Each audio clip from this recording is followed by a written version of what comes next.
Hello friends, வணக்கம். இன்றைக்கி நம்ம 8 வகையான ஈவினிங் ஸ்நாக்ஸ் ரெசிபீஸ் எப்படி செய்கிறதுன்னு பார்க்கலாம். ஃபஸ்ட்டு நம்ம பார்க்க போகிறது கிழங்கு வடை. இதுக்கு நான் 1/4 கிலோ அளவுக்கு பட்டாணி பருப்பு எடுத்திருக்கேன். இதை தண்ணியில் போட்டு நல்லா 2 மணி நேரம் ஊற வச்சுக்கோங்க.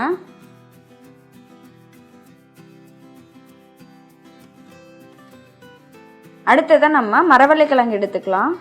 நான் 1/2 கிலோ மரவள்ளிக்கிழங்கு எடுத்திருக்கேன். இதை நல்லா தோல் நீக்கிட்டு கழுவி எடுத்துக்கலாம். இப்போ நம்ம இதை இந்த மாதிரி சின்ன சின்ன பீசஸாக கட் பண்ணிக்கலாம். இதை இப்போ நம்ம மிக்ஸி ஜாரில் போட்டு அரைச்சி எடுத்துக்கலாம். இந்த மாதிரி பருபருன்னு அரைச்சி எடுத்துக்கோங்க. அடுத்ததாக நம்ம ஒரு 3 இன்ச்சு சைஸ்க்கு இஞ்சி இந்த மாதிரி பொடியாக நறுக்கி எடுத்துக்கோங்க. அதே அளவுக்கு பூண்டு எடுத்துக்கோங்க. 1 டீஸ்பூன் அளவுக்கு சோம்பு, 1 டீஸ்பூன் உப்பு, 3 வரமிளகாய், இது எல்லாத்தையும் மிக்ஸி ஜாரில் போட்டு அரைச்சி எடுத்துக்கலாம். இந்த மாதிரி நல்லா அரைச்ச பிறகு நம்ம இதில் ஊற வச்சு வச்சுருந்த வடைப்பருப்பை சேர்த்துக்கலாம். இந்த மாதிரி பருபருன்னு அரைச்சி எடுத்துக்கோங்க. இப்போ நம்ம இதை ஏற்கனவே அரைச்சி வச்சுருந்த கிழங்கோட சேர்த்து மிக்ஸ் பண்ணிக்கலாம். இந்த மாதிரி நல்லா மிக்ஸ் பண்ணிவிட்டு இப்போ நம்ம இதில் 2 பெரிய வெங்காயத்தை பொடியாக நறுக்கி சேர்த்துக்கலாம். கூடவே கொஞ்சமாக கொத்தமல்லி இலை, கொஞ்சமாக கருவேப்பிலை இலை ரெண்டையும் சேர்த்துட்டு நல்லா கலந்து விட்டுருங்க. இப்போ நம்மளோட வடை மாவு ரெடி ஆயிடுச்சு. அடுத்ததாக ஒரு வாணலியில் பொரிக்கிறதுக்கு தேவையான அளவு எண்ணெய் ஊற்றிக்கோங்க. எண்ணெய் நல்லா சூடான பிறகு நம்ம ரெடி பண்ணி வச்சுருந்த மாவை வடை மாதிரி தட்டி இந்த எண்ணெயில் போட்டு பொரிச்சு எடுத்துக்கலாம். வடை நல்லா பொன்னிறமாகிற வரைக்கும் பொரிச்சு எடுத்துக்கோங்க. இப்போ பாருங்கள், நம்மளோட கிழங்கு வடை ரெடி ஆயிடுச்சு. அடுத்ததாக நம்ம ராகி பக்கோடா எப்படி பண்ணுறதுன்னு பார்க்கலாம். இதுக்கு நான் 2 கப் ராகி மாவு எடுத்திருக்கேன். 1 கப் அரிசி மாவு, கூடவே 1 டீஸ்பூன் உப்பு சேர்த்துக்கோங்க. 1/4 டீஸ்பூன் சோடா உப்பு சேர்த்துக்கோங்க. அப்புறமா 1 டீஸ்பூன் அளவுக்கு சீரகம், 1 டீஸ்பூன் வரமிளகாய் தூள், இது எல்லாத்தையும் சேர்த்து நல்லா மிக்ஸ் பண்ணிக்கோங்க. இப்போ நம்ம இதில் கொஞ்சம் கொஞ்சமாக தண்ணி சேர்த்து பிசைஞ்சிக்கலாம். இதை இந்த மாதிரி பதத்துக்கு பிசைஞ்சிக்கோங்க. அடுத்ததாக நம்ம இதில் 2 பெரிய வெங்காயத்தை இந்த மாதிரி நீளமாக நறுக்கி சேர்த்துக்கலாம். அடுத்ததாக நம்ம இதில் ஒரு 6 பல் பூண்டை இந்த மாதிரி தட்டி இது கூட சேர்த்துக்கலாம். கூடவே கொஞ்சமாக கருவேப்பிலை இலையும் கொத்தமல்லி இலையும் சேர்த்துக்கோங்க. இதை நல்லா மிக்ஸ் பண்ணிவிட்டு வாணலியில் உள்ள எண்ணெய் நல்லா காஞ்ச பிறகு நம்ம இதை எண்ணெயில் போட்டு நல்லா பொரிச்சு எடுத்துக்கலாம். இது ஒரு 2லேருந்து 3 நிமிஷம் நல்லா பொரிச்சு எடுத்துக்கோங்க. இந்த ராகி பக்கோடா நல்லா கிறிஸ்பியான பிறகு நம்ம இதை எண்ணெயிலேருந்து எடுத்துடலாம். ராகி பக்கோடா தயாராகிடுச்சு. அடுத்ததான் நம்ம பேபிகார்ன் கோல்டு ஃப்ரை எப்படி செய்கிறதுன்னு பார்க்கலாம். நான் இதுக்கு 10 பேபிகார்னை இந்த மாதிரி நீல வாக்கில் 2ஆக கட் பண்ணி எடுத்திருக்கேன். இப்போ இதில் 1 டீஸ்பூன் அளவுக்கு இஞ்சி பூண்டு விழுது சேர்த்து எல்லா இடத்துலையும் தடவி விட்டுக்கோங்க. அடுத்ததாக இது கூட 1 டீஸ்பூன் மிளகாய் தூள் சேர்த்து நல்லா மிக்ஸ் பண்ணிக்கோங்க. கூடவே 1/2 டீஸ்பூன் உப்பு சேர்த்து நல்லா மிக்ஸ் பண்ணிக்கலாம்.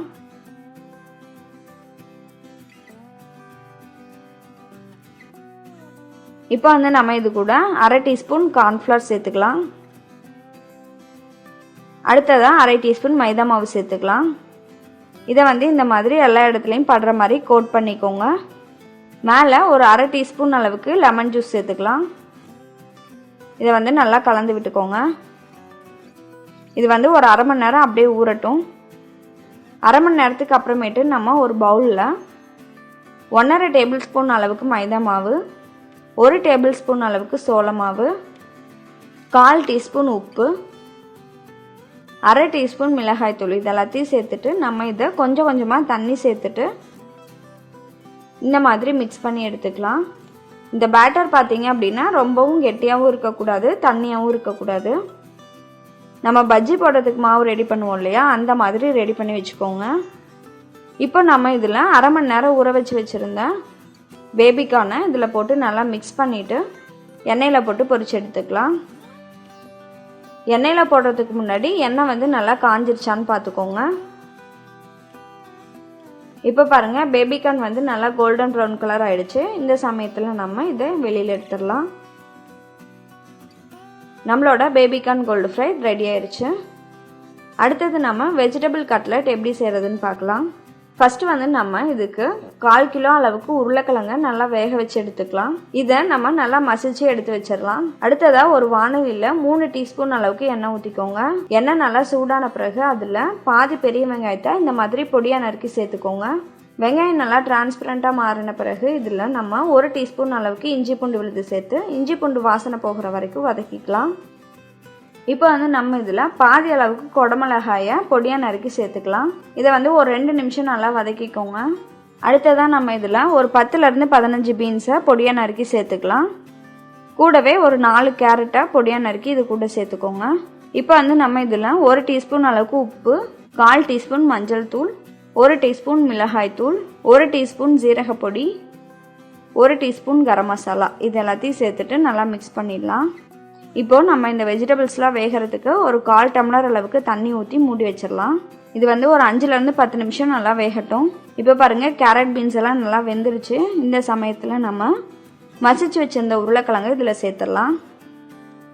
இப்போது நம்ம கட்லெட் பண்ணுறதுக்கு மசாலா ரெடி ஆயிடுச்சு. இந்த மசாலா வந்து நல்லா ஆறட்டும். மசாலா நல்லா ஆறின பிறகு நம்ம இதை இந்த மாதிரி தட்டி அடிச்சுக்கலாம். நான் வந்து இங்கே கொஞ்சமாக 1 டேபிள் ஸ்பூன் அளவுக்கு மைதா மாவை கொஞ்சமாக தண்ணி சேர்த்துட்டு இந்த மாதிரி தின்னான பேட்டராக ரெடி பண்ணி வச்சுருக்கேன்.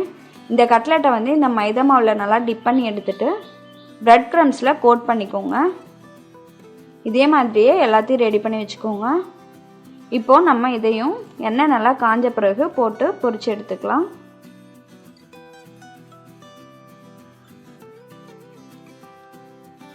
கட்லெட் இந்த மாதிரி ப்ரௌன் கலர் ஆன பிறகு எடுத்துக்கோங்க. இப்போ நம்மளோட வெஜிடபிள் கட்லெட் ரெடி ஆயிடுச்சு. அடுத்ததாக நம்ம சுண்டலை வச்சு ஒரு சாட் ஐட்டம் எப்படி பண்ணுறதுன்னு பார்க்கலாம். இதுக்கு வந்து 1/2 கப் சுண்டல் எடுத்துக்கோங்க. இதை வந்து தண்ணியில் போட்டு ஊற வச்சுக்கோங்க. ஒரு 8லேருந்து 10 மணி நேரம் ஊற வச்சு எடுத்துக்கோங்க. இதை வந்து நம்ம குக்கரில் போட்டு ஒரு 4லேருந்து 5 விசில் விட்டு எடுத்துக்கலாம். அடுத்ததாக நம்ம வானலியில் 1 டீஸ்பூன் எண்ணெய் ஊற்றிக்கோங்க. எண்ணெய் நல்லா சூடான பிறகு நம்ம வேக வச்சு வச்சுருந்த சுண்டலை இதில் சேர்த்துக்கலாம். கூடவே இதுக்கு 1/2 டீஸ்பூன் உப்பு சேர்த்துக்கோங்க. நல்லா மிக்ஸ் பண்ணி விட்டுறலாம். இப்போ வந்து நம்ம இதை எடுத்து வேற ஒரு பவுலில் போட்டுடலாம். இப்போது நம்ம இதில் 1/2 டீஸ்பூன் மிளகாய் தூள், 1/2 teaspoon chaat masala, 1 teaspoon sweet chutney, 1 teaspoon green chutney, பாதி அளவுக்கு பொடியாக நறுக்கின பெரிய வெங்காயம், பாதி அளவுக்கு தக்காளி நல்லா பொடியாக நறுக்கி இது கூட சேர்த்துக்கோங்க. இதை நல்லா மிக்ஸ் பண்ணிக்கோங்க. இப்போ மேலே நம்ம கொஞ்சமாக கொத்தமல்லி இலை தூவி சர்வ் பண்ணலாம். அவ்வளோதான், நம்மளோட சன்னா சாட் ரெடி ஆயிருச்சு. அடுத்ததான் நம்ம க்ரீமி கார்ன் எப்படி பண்ணுறதுன்னு பார்க்கலாம். இதுக்கு வந்து ஒரு பேனில் 1 டீஸ்பூன் அளவுக்கு பட்டர் சேர்த்துக்கோங்க. இப்போ நம்ம இதில் 1 கப் அளவுக்கு ஸ்வீட் கார்னை சேர்த்து ஒரு 2 நிமிஷம் நல்லா வதக்கிக்கலாம். 2 நிமிஷம் வதக்கின பிறகு இதில் நம்ம 200 ml அளவுக்கு பால் சேர்த்துக்கலாம். கூடவே ஒரு 1/4 கப் அளவுக்கு க்ரீம் சேர்த்துக்கோங்க. உங்ககிட்ட க்ரீம் இல்லை அப்படின்னா 2 டேபிள் ஸ்பூன் அளவுக்கு பாலாடை சேர்த்துக்கோங்க. இப்போ நம்ம இதில் ஒரு 2 டீஸ்பூன் அளவுக்கு சர்க்கரை சேர்த்துக்கலாம்.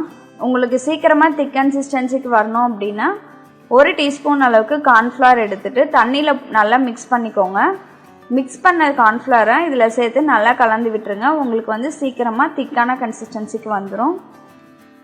இந்த மாதிரி திக்கான பிறகு இதில் நம்ம ஒரு 1/4 டீஸ்பூன் அளவுக்கு உப்பு சேர்த்துக்கலாம். கூடவே 1/4 டீஸ்பூன் அளவுக்கு மிளகுத்தூளை சேர்த்துட்டு நல்லா கலந்து விட்டுருங்க. இப்போ பாருங்கள், நம்மளோட க்ரீமி கார்ன் தயாராகிடுச்சு. அடுத்ததாக நம்ம கர்ட் மாயோ சாண்ட்விச் எப்படி பண்ணுறதுன்னு பார்க்கலாம். இதுக்கு வந்து நான் 1 கப் தயிரை துணியில் போட்டு அதில் உள்ள தண்ணியெல்லாம் வடித்து எடுத்திருக்கேன். இதை வந்து நம்ம ஒரு பவுலில் போட்டுக்கலாம். இப்போ இது கூட நம்ம 2 டேபிள் ஸ்பூன் அளவுக்கு மயோனைஸ் சேர்த்துக்கலாம். கூடவே நம்ம 1/4 கப் முட்டைக்கோசு, 1/4 கப் கேரட்டு நல்லா பொடியாக நறுக்கி சேர்த்துக்கலாம். அப்புறமா 2 டேபிள் ஸ்பூன் அளவுக்கு பொடியாக நறுக்குன்னு குடமிளகாயை சேர்த்துக்கோங்க.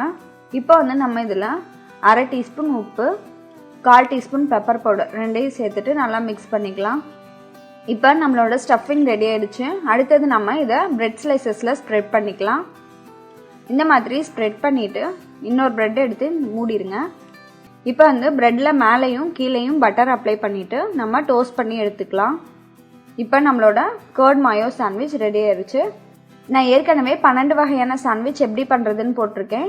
உங்களுக்கு வேணும் அப்படின்னா நீங்கள் அந்த வீடியோவை போய் பாருங்கள். நான் அந்த வீடியோவோட லிங்க்கை வந்து டிஸ்கிரிப்ஷனில் கொடுக்குறேன். அடுத்ததான் நம்ம பார்க்க போகிற ரெசிபி கிறிஸ்பி ஆனியன் ரிங்ஸ். இதுக்கு வந்து ஆனியனை இந்த மாதிரி கொஞ்சம் மொத்தமாக ஸ்லைஸ் பண்ணி வச்சுக்கோங்க. இதை வந்து இந்த மாதிரி டபுள் லேயராக பிரித்து எடுத்துக்கோங்க.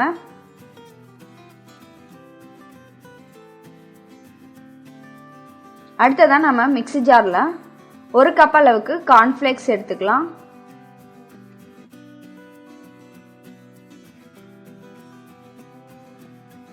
இந்த மாதிரி அரைச்சி எடுத்துக்கோங்க.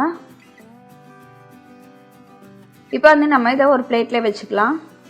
ஒரு பவுலில் 4 டேபிள் ஸ்பூன் மைதா மாவு, 2 டேபிள் ஸ்பூன் சோள மாவு, 1/2 டீஸ்பூன் மிளகாய்த்தூள், 1/2 டீஸ்பூன் உப்பு, 1/4 டீஸ்பூன் மிளகுத்தூள் இதெல்லாத்தையும் சேர்த்து நல்லா மிக்ஸ் பண்ணிக்கோங்க. இப்போ நம்ம இதில் ஒரு முட்டையை உடைச்சி ஊற்றிடலாம். முட்டையை கொஞ்சம் லைட்டாக அடிச்சுட்டு இது கூட நம்ம 2 டேபிள் ஸ்பூன் அளவுக்கு பால் சேர்த்து நல்லா மிக்ஸ் பண்ணிடலாம். இந்த மாதிரி பேட்டர் ரெடி பண்ணி வச்சுக்கோங்க. இப்போ வந்து நம்ம ரெடி பண்ணி வச்சுருந்த ஆனியன் ரிங்ஸை இந்த மாதிரி மைதா மாவில் போட்டு எடுத்துருங்க. அடுத்ததான் நம்ம இதை இந்த மாவில் போட்டு இந்த மாதிரி டிப் பண்ணி எடுத்துக்கோங்க.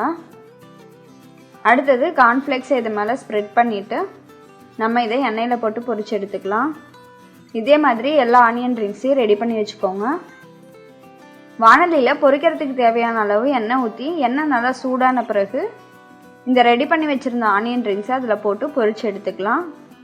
இந்த மாதிரி பொன்னிறமாகிற வரைக்கும் பொரிச்சு எடுத்துக்கோங்க. நம்மளோட கிறிஸ்பி ஆனியன் ரிங்ஸ் ரெடி ஆயிடுச்சு. இது எல்லா ரெசிபீஸையும் நீங்களும் உங்கள் வீட்டில் ட்ரை பண்ணி பாருங்கள். நன்றி.